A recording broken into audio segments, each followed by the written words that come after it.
நானம்மா. எந்தன் வாழ்க்கையின் அர்த்தம் சொல்ல பூக்களின் வண்ணம் கொண்டு பிறந்த மகளே என் மகளே.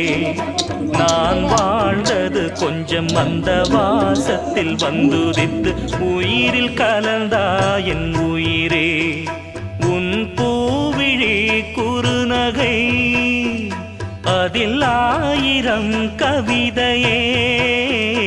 எந்தன் வாழ்க்கையின் அர்த்தம் சொல்ல பூக்களின் வண்ணம் கொண்டு பிறந்த மகளே என் மகளே.